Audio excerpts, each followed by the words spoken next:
For today's video ay mag-update naman tayo dito sa ating loop kung ano na mga kaganapan. Sa ngayon, ako munang makakasama nyo dahil may sakit nga si Kaibon. Maya nga ay bibili na ako ng pagkain dun sa labas at wala na rin palang pagkain. Diyan nga mga Kaibon ay galing nga pala ako sa tindahan at bumili nga pala ako ng pagkain ng mga ibon namin kasi wala na pala kaming stock. Kahapon nga pala mga Kaibon ay ako lang din ang nag-abang sa mga ibon kasi nga si Kaibon ay may sakit at si Kuya Arthur naman ay bumiyahe kaya solo flight ako kahapon mga Kaibon. Makikita nyo nga pala dyan na-traffic pa nga ang inyong lady fancier at nakipag-chismisan pa. Ayan, masyado nang nagtagal sa pakikipagmarites ang lady fancier nyo. Ganado oh. Ayan, bali 5 kilong pagkain nga lang pala yung binili ko dyan.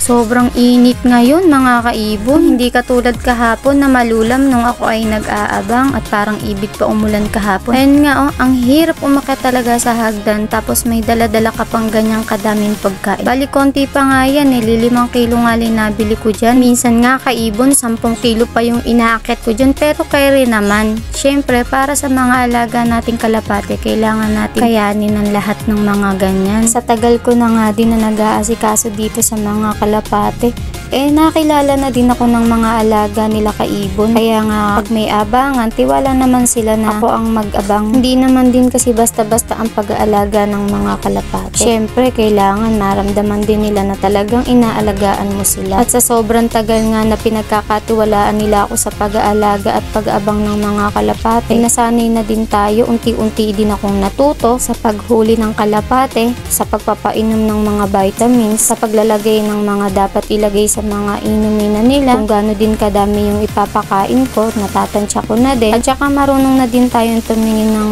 kalapati na merong karamdaman. Ay syempre hindi naman kasi po pwede na aakyat ka lang sa bubong para lang magpakain, magbigay ng inumin. Kailangan imo-monitor mo din yung mga kalapati. Titingnan mo din kung okay lang ba yung mga kalagayan nila. Kasi mga Kaibon, kung hindi natin tititigan at imo-monitor yung kalagayan ng ating mga ibon, once na magkasakit ang isa, ay magkakahawa-hawa na dyan. Naalala ko tuloy noon nung maglalabanan na ng South. Talagang wala kaming natira nun kasi halos lahat namatay ng dahil sa sakit. Pero ngayon na namomonitor ko na kung may sakit o wala yung mga ibon, sa awa naman ng Diyos naaagapan na natin. Tulad nung minsan nakita ko na may isang kalapati na tamlay na parang may sakit, nasa biyahe sila nun. Sinend ko na meron ka akong sakit yung isang ibon. Ayun, sinabi nga nila na ibukod ko na lang. Binaba ko, inilagay ko sa training box. Wala pa yatang 10 minutes, namatay na kagad yung ibon. Kaya buti na lang din, naihiwalay ko ng mas maaga. Ayan, balik na tayo dito mga Kaibon. Kung nakikita nyo, ay hinahalo ko nga yung pagkain.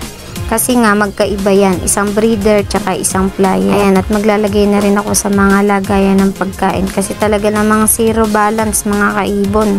At mga Kaibon, sa pagkain nga din pala na yan, nagdadagdag nga din pala ako ng mais. Mas mainam nga doon na mas marami yung mais. Naisipan ko nga lang pala mga Kaibon na mag-vlog kasi nga nag-i-email na sa atin si YouTube na mag-update na daw kami sa aming YouTube channel. Sabi ko sa kanya, kahit may sakit siya, ako na lang bahalang mag-vlog kasi unti-unti din naman ang nasasanay tayo na nakaharap sa camera. At saka sanay naman na din tayo mga Kaibon sa mga gawain dito sa taas. Umigib na nga rin pala ako ng malinis na tubig dahil magpapalit tayo ng mga inuminan nila ngayon. At syempre, lalagyan natin ng mga vitamins, pampalakas. Diyan mga Kaibon ay maglalagay na nga ako ng mga pagkain. Bali, tinatansya ko nga lang din pala kung gaano kadami yung ibibigay ko sa bawat utas. Hindi naman kasi po pwedeng sosobrahan mo yung pagkain. Hindi rin naman nila mauubos lahat yan. Sayang lang din naman yung ilalagay ko. Kaya tinatansya ko lang kung gaano kadami yung ilalagay kong pagkain para sa kanila. Diyan sa may gitna, bali dinadagdagan nga pala natin kasi napakadaming nakalagay dyan ng mga picture. Kaya 3 taka lang nilalagay ko dyan. Talaga namang simot. Walang matitira kahit isa.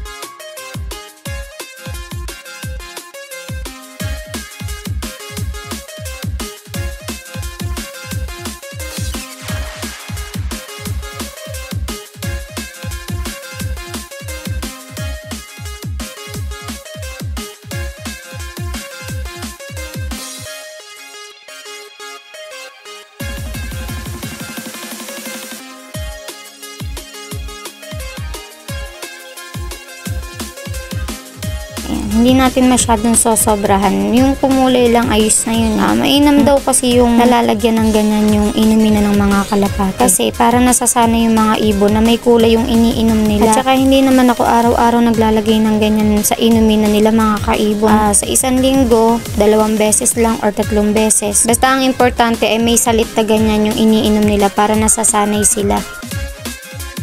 Ayan, ibibigay na nga natin yung mga inumin nila. Tapos na rin kasi silang kumain. Mga uhaw na sila. Siguradong iinumin nila ito sa ayat sa gusto nila. Pero yung mga ibon naman natin dito sa ating loop ay nasanay naman din sila na umiinom sila ng ganyan. Kasi madalas kasi yan ng talagang routine na ginagawa sa mga inumin nila.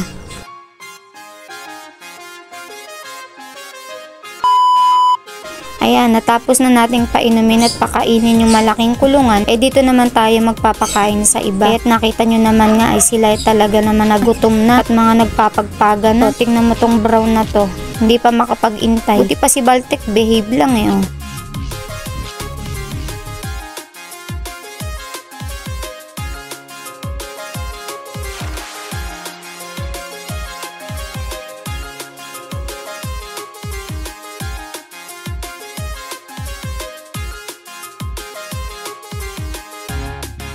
Ayan, nakita nyo naman mga kaibon na talaga namang napakainit. Ganyan ang sakripisyo kapag nag-aalaga ka ng kalapate. Walang init-init, basta mapakain mo lang sila at mapainom mo lang.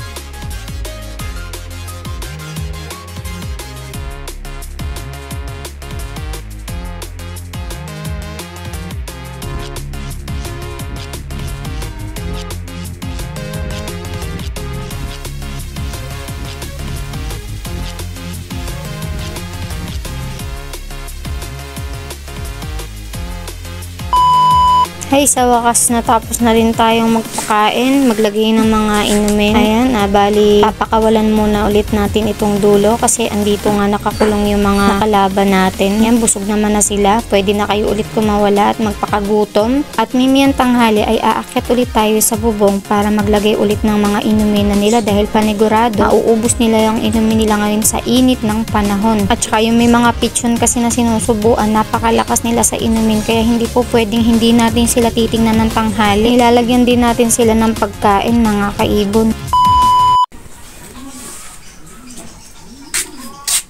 What?